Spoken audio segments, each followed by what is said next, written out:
HBM4부터는 사실 삼성전자가 정신만 차리면 충분히 주도권을 쥘 수 있는 그런 분위기입니다. 3E는 베이스 다이를 SK하이닉스가 만들 수 있지만 4부터는 못 만들어요. 사실 삼성전자 같은 경우는 초미세공정이 되기 때문에 그 베이스 다이도 만들 수 있습니다. 반갑습니다. 저는 김선영의 이클래스라는 유튜브를 운영하고 있고요. 그리고 뭐 한국경제TV도 열심히 나가고 있고, 국내 주식과 해외 주식에 대해서 이제 제가 투자 경력이 그래도 조금 연차가 된 것 같아요. 그래서 이제 제가 알고 있는 뭔가에 좀 도움이 드릴 수 있을 만한 내용들을 여기저기 열심히 말하고 다니고 있는 김선영이라고 합니다. 최근 삼성전자의 상황은 어떻게 보고 계신가요? 좋지 않죠. 일단 여전히 지금 뭔가가 답을 쉽게 못 찾고 있는 그런 느낌이 강합니다. 삼성전자 같은 경우는 뭐 저는 뭐 나와서 말씀드렸지만, 일단 삼성전자를 이끌어야 하는 한 분은 아직까지 법적인 리스크, 이재용 회장님 같은 경우는 2심에서 이제 무죄 같이 판결을 받았음에도, 고등법원 판결을 받았음에도 이제 대법원까지 다시 이어지는 그것 때문에 일단 CEO로 복귀를 하지 못하고 있죠. 이에 따라 가지고 뭔가 강한 어떤 액션을, 드라이브를 걸지 못하고 있는 그런 느낌이 좀 강해가지고 좀 아쉬운 부분이 좀 분명히 있고요. 그리고 이제 제가 뭐 몇 번 나와서 말씀드렸지만, 그 CEO 보좌역으로 있는 그 임원께서도 사실 예전부터 또 되게 굉장히 경영적 판단을 잘못하셔가지고 사실 HBM 시장에서 지금 삼성전자가 완전히 자리를 찾지 못하고 있는 그런 상황인 것 같은데, 게다가 뭐 어쨌든 비용을 줄이고 당장의 이제 이익을 증가시키기 위해서 이제 레거시 반도체에 집중하는 것들, 그리고 M&A나 이런 어떤 이제 투자 활동 같은 경우도 최소화시키면서 이제 순이익을 남기고 당장의 실적, 재무제표에 많이 신경 쓰는 그런 액션들이 오랜 기간 동안 누적되어 오면서 지금의 삼성전자의 현재 상황을 만들었다고 생각합니다. 근데 이와는 별개로 여전히 삼성전자에는 굉장히 우수한 인력들이 그대로 남아있기 때문에 이분들이 지금 HBM4로 넘어갔을 때 그 시대를 대비해서 열심히 노력은 하고 있는 것 같아요. 근데 좀 아쉬운 부분이 분명히 있고요. 아이러니하게 이제 가장 최근에 나온 삼성 갤럭시 S25번이죠. S25가 스냅드래곤이 들어가면서 삼성 거를 버리고 이제 퀄컴 거를 넣으면서 이제 굉장히 퀄리티가 좋아졌다, 뭐 이런 얘기가 나오고 있어요. 그러니까 이게 참 아쉬운 얘기인데, 삼성이 이제 자사가 개발하고 있는 그런 제품을 칩을 넣지 못하고 이제 물론 이제 퀄컴도 이제 워낙 유명한 회사고요. 뭐 스냅드래곤 워낙 좋은 제품인데, 삼성은 원래 이제 본인들의 어떤 기술력을 항상 경쟁을 해왔었는데 다른 회사 거의 제품을 쓰고, 심지어 최근에는 YMTC, 중국의 반도체 회사의 라이센스를 갖다 쓴다라는 그런 내용도 나오면서 휴대폰 사업부도 그렇고 지금 서로 자기들끼리 싸운대요. 서로 자기들끼리 이제 내부에서 이제 싸우고 있다라고 하는데, 저는 그게 정상적인 상황은 아니라고 봅니다. 적당하게 경쟁을 잘 시켜가지고 서로 성장할 수 있는 쪽으로 나가야 되지, 뭐 네가 이기고 내가 이기고, 혹은 뭐 임원이 짧기 때문에 난 이 기간 동안에 굳이 무리하지 않을 거야, 난 더 올라가기 위해서 무리하지 않을 거야, 이런 뭔가 주저앉으려고 하는 그런 심리들이 지금 임원 사이에서 이제 헤드급대에서 많이 이루어지고 있는 부분들이 모여가지고 지금 삼성전자 현재 상황을 만들고 있는 것 같고, 안타까움을 좀 주고 있는 것 같아요. 근데 그런 부분들을 사업적 리스크에서 좀 이재용 회장님이 빨리 풀려나가지고, 좀 예전에 그 프랑크푸르트 선언, 이건희 회장께서 하셨던 자식이랑 마누라 빼고 다 바꿔라 라고 하셨던 그 선언 수준의 강력한 어떤 인사나 여러 가지 결의가 좀 있어야지 원래 자리를 찾을 수 있을 거라 생각합니다. 근데 지금은 좀 너무 아쉬운 부분이 많아요. 게다가 또 외적으로는 이제 MSCI 리밸런싱이 될 때마다 항상 삼성전자를 많이 때렸기 때문에 수급적인 부분도 좀 많이 아쉽고, 그리고 회사 내부적인 부분도 많이 아쉽고, 그리고 회사 외적인 어떤 해외 어떤 다른 기업들과의 관계도 너무 아쉽고, 여러 가지 좀 많이 아쉽고 안타까운 느낌이 드는 게 삼성전자의 현실인 것 같습니다. 삼성전자가 이후에도 선진 기술에서 뒤처지는 모습을 보이게 될까요?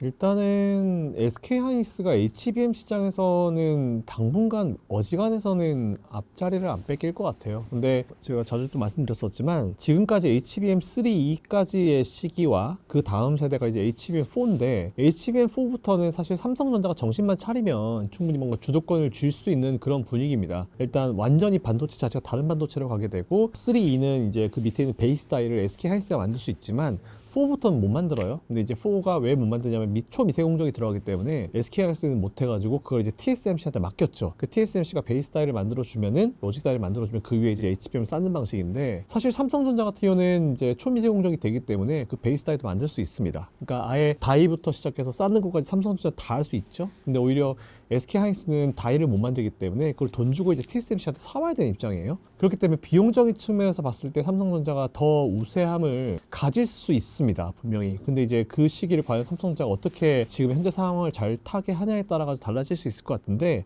만약 그게 타개가 되지 않는다라고 하면은 당분간 SK하이닉스는 계속 이제 이 선두권을 유지할 수 있을 거다라고 좀 보고 있고요. 특히나 이제 우리가 엔비디아 작년부터도 사실 되게 많이 관심을 가져왔지만 엔비디아 쪽에 납품을 언제 하냐 삼성전자가. 네, 그거에 따라서 분위기가 많이 달라질 것 같다. 그런 내용들은 아마 우리 같이 얘기를 많이 해왔잖아요. 근데 일단은 엔비디아가 아직 삼성전자 쪽에 지금 뭔가 좋은 소식이 나올 것 같긴 한데 아직까지는 뭔가 이제 눈에 띄는 게 별로 없는 것 같고, 최근에 삼성이 뭐 수요를 잡았다 이런 얘기도 나오긴 나오더라고요. 근데 일단 뭔가 공식 발표가 있어 봐야지 이제 우리가 좀 더 마음을 편하게 가질 수 있을 것 같은데, 만약 그게 진짜 사실이라고 하면은 정말 다행인 거죠. 그래서 엔비디아 쪽에 납품을 하면서 이제부터 진짜 한번 경쟁 구도로 가볼 수 있는 그런 상황이 됐다고 좀 보고 있어가지고, 일단 앞으로 한 적게는 한두 달, 길게는 한 진짜 한 분기 정도까지는 우리가 두 개 기업들이 발표한 내용들을 좀 지켜보면서 일단 전반적인 분위기를 살필 필요는 분명히 있는 것 같습니다.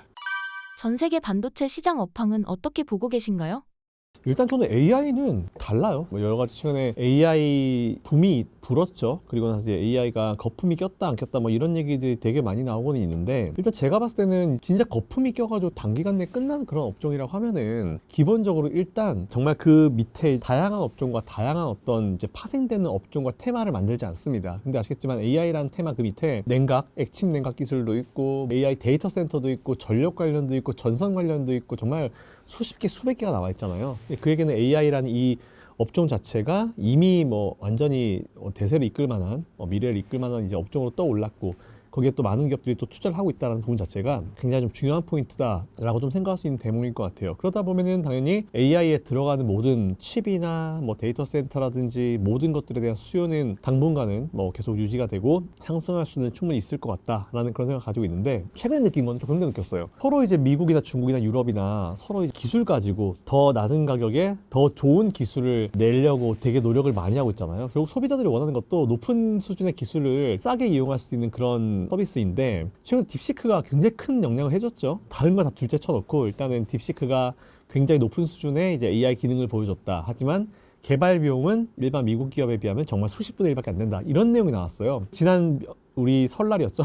우리 설날에 완전 전 세계를 막 흔들어 버렸고, 우리도 이제 설날 끝나고 진짜 큰일 났네 이랬었던 시기가 사실 불과 한 달 전쯤인 것 같은데, 일단 그것도 의미하는 바가 좀 크다고 생각합니다. 뭐 중국이 제일 잘하는 건 결국은 어느 정도 퀄리티. 제가 봤을 때 근데 중국이 높은 퀄리티를 빨리 만들지는 못해요. 근데 어느 정도 퀄리티, 그냥 쓸만한 퀄리티를 싸게 많이 뽑아내는 건 정말 잘하기 때문에 중국이 그런 어떤 긍정적인 역할을 할 수도 있을 거다라고 보고 있는데, 최근에 또 재밌는 얘기가 나온 게 싱가포르가 중국으로 들어가는 엔비디아 칩을 조사하겠다 라는 그런 내용이 나왔거든요. 그러니까 분명히 딥시크가 이제 중국에 있는 그 호퍼 낮은 모델, 저사양의 호퍼 모델로 만들었다라고 그들은 얘기하지만 아닌 거죠. 분명히 다른 쪽으로 이렇게 해서 이제 분명히 또 둘러가지고 이제 또 이제 수입이 돼서 아마 중국으로 들어갔을 가능성이 굉장히 높다라고도 보고 있고, 저는 그런 의심을 할 수밖에 없는 게 작년에도 이제 화웨이 휴대폰이 굉장히 고성능이다라고 하면서 휴대폰을 2번 접어가지고 하는 그런 디스플레이도 보이고 막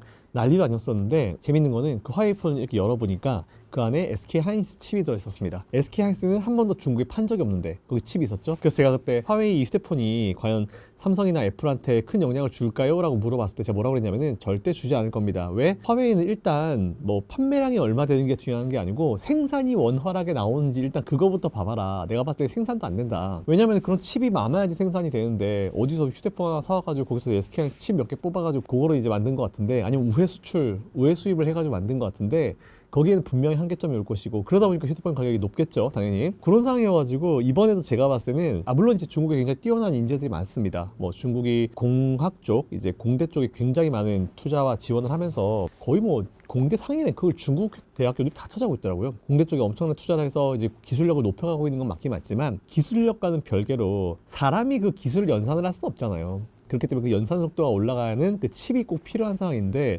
중국의 칩 가지고는 택도 없고요. 엔비디아의 저사양 칩 가지고도 했다라고 하는데 믿을 수가 없다라고 해서 지금 조사를 들어가는데, 제가 봤을 때는 조사에서 뭐 하나 걸릴 겁니다. 걸릴까 보고 있어가지고, 일단 그런 것들이 지금 뭔가 막 모이면서 지금 이제 이 시장 자체가 되게 정신이 없는 것 같긴 해요. 근데 그렇다 하더라도 그만큼 이제 AI 업종은 이제 앞으로 우리 계속 관심사에 있을 것이고, 관심을 넘어서 우리 생활에 들어올 수 있는 것들이고, 뭐 전기차 연결되죠, 로봇에 연결되죠, 정말 다양한 쪽에 연결될 수 있는 게 이제 이 AI 쪽이라 보고 있기 때문에, 그거는 여러분들이 그냥 이렇게 최근에 뭐 AI 관련 주들이 눌렸다라고 하면은 실적 잘 내고 진짜 그 AI 쪽에서 실적을 최소한 그 전체 매출의 40에서 50% 이상 뽑아낼 수 있는 그런 기업들 위주로 눌림이 있을 때마다 매수 투자 전략 취해보시면은 뭐 5년 만에는 더 높은 자리에 있지 않을까라는 생각이 있습니다. 중국의 레거시 반도체 수준이 한국을 거의 다 따라왔다던데요. 이미 그렇게 되고 있죠. 문제는 근데 다행히 삼성전자랑 SK하이닉스가 둘 다 같은 입장은 아니라는 거죠. 이제 전체 매출에서 SK하이닉스는 이미 최신 반도체가 차지하는 비중이 훨씬 높아졌고, 문제는 이제 삼성이 그렇게 해야 되는데, 삼성은 이제 최신 반도체 매출이 안 나오니까 오히려 레거시 쪽에 더 집중을 하겠다라고 하면서, 최근에 저는 경악을 금치 못했던 기사를 하나 봤는데, 삼성이 중국에다 공장을 건설하고 중국의 레거시 반도체 시장 쪽에다가 뭔가 거기서 이제 뭘 활로를 찾아보겠다, 이런 내용이 나왔어요. 정말 경악을 금치 못한 내용이죠. 그만큼 지금 레거시 반도체에 또 집착을 하겠다는 내용인데, 삼성이 지금 해야 될 일은 그게 아니에요. 옛날 건 놔두고, 물론 옛날 거 쓰는 애들한테 팔아야죠. 중국은 이게 팔아줘야 되는데, 놔두고 빨리 초격차라는 이름의 삼성에 걸맞게 이제 빨리 새로운 제품, 신제품, 초격차 기술 있는, 정말 SK하이닉스도 따라오지 못하는, 생각 못하는 그런 기술, 이런 걸 개발하면서 앞으로 치고 나가야죠. 그러니까 제가 중국을 얘기할 때 항상 뭐라고 그러냐면은, 중국은 우리나라를 따라올 수는 있겠지만 절대 역전하지 못한다, 앞서가지는 못한다라고 얘기했거든요. 지금까지 정말 자신감 있게. 근데 지금 이대로 가면은 삼성전자는 그냥 따라잡힙니다. 이미 정말 큰 매출이 중요한 레거시 반도체 쪽에 중국이 많이 오고 있죠. 상신 메모리 반도체도 사실은 이제 옛날 레거시 반도체 많이 따라왔어요. 그런 상황에서 중국이랑 뭐 생산 공장을 더 증설해가지고 중국이랑 생산으로 붙어보겠다? 이거는 정말 진짜, 이거는 누구 머리에서 나왔는지 모르겠는데 진짜 이거는 심각한 문제입니다. 삼성은 그렇게 옛날 거 레거시 가지고 그렇게 승부하는 회사가 아니었어요. 당장 너무 매출에 집착하고 있는 것 같은데, 오히려 저는 제가 바라는 삼성전자의 모습은 레거시 좀 내려가도 새로운 제품에다 투자하고 R&D 비용 늘리고 계속 축적하고, 실적 안 나오면 죄송합니다 하고 나와가지고, 지금 사실 저희가 실적이 안 나온 이유가 레거시 옛날 거보다는 지금 최신 거에 좀 더 집중하다 보니까 그렇게 됐다, 이렇게 얘기를 하면서 한 분기 두 분기 주가는, 뭐 심지어 1년 정도 주가는 좀 쉬어간다 하더라도 전체적인 어떤 혁신을 만들어가는 게 사실 삼성전자 해야 될 일이고, 초격차를 만들어야 되는 게 삼성전자 해야 될 일인데, 본인들이 해야 될 일을 지금 못하고 있어요, 삼성전자는. 그러다 보니까 당연히 그렇게 자기들 열심히 해서, 이제 직원들 열심히 해서 이제 올리면은 윗선에서 그냥 잘라버리죠. 무슨 보고서를, 뭐 반도체 회사가 무슨 보고서를 뭐 초등학생들도 이해할 수 있게 써오라니, 그런 말도 안 되는 소리라고 있고, 참 그래, 그런 거 보면은 진짜 뭔가 확실히 잘못되고 있구나라는 생각이 좀 되게 많이 들어요. 그런 사람들, 그 초등학생 수준으로 이제 써줘야지 이해해주는 사람들을 일단 날려야 됩니다. 진짜 저는 그렇게 생각해요. 반도체 전문가들끼리 지금 보면은 퀄컴이든지 뭐 엔비디아도 마찬가지고 AMD도 마찬가지고, 거기 보시면은 젠스당도 그렇고 리사스도 그렇고 반도체 정말 반쯤 미쳐있는 사람들이에요. 전기차도 일론 머스크 전 미쳐있는 사람이에요. 스페이스X 미쳐있거든요. 근데 삼성전자만 지금 반도체 회사고 전자회사인데, CEO는 오케이, 이재용 회장님은 원래 이 네트워크가 뛰어난 분이니까 그거로 이제 장점을 주지만, 그 밑에 경영을 해야 되는 사람들 있잖아요. 보좌역이라고 하는 사람들, 그런 사람들이 이런 모든 판단권을 가지고 있으니까 밑에서 아무리 직원들이 열심히 좋은 내용을, 좋은 걸 개발해가지고 올린다 하더라도, 야, 비용대로 하지 마, 이거 하면 당장 매출 안 나오다 하지 마, 이런 식이니까 당연히 제가 거기 직원이라 하더라도 난 여기서 일 못하겠다, 짜증나서 SK에서 넘어갈 것 같아요. 실제로 많이 넘어갔고, 실제로 중국으로도 넘어갔고. 그러니까 이건 사실 삼성전자가 잘못한 거예요. 거기 있는 사람들이 잘못한 겁니다. 그러니까 이런 것들이 빨리 정리가 되어줘야지 저는 삼성도 분위기가 바뀔 수 있을 거라 봐요. 그러니까 지금 뭐 중국에다 공장을 지어가지고 중국의 그 엄청난 생산이랑 붙어보겠다? 이건 정말 아메바적인 발상입니다. 삼성은 그냥 원래 잘하던 대로 치고 나가야죠. 디스플레이 그러고 있잖아요. 디스플레이 뭐 열심히 중국이 뭐 LCD 따라오고 뭐 LED 따라오고 OLED 따라오면 삼성 뭐 그 뭐 더 대단한 디스플레이 만들면서 앞으로 치고 나가잖아요. 그게 원래 삼성전자 해야 될 일이에요. 비싼 걸 팔고,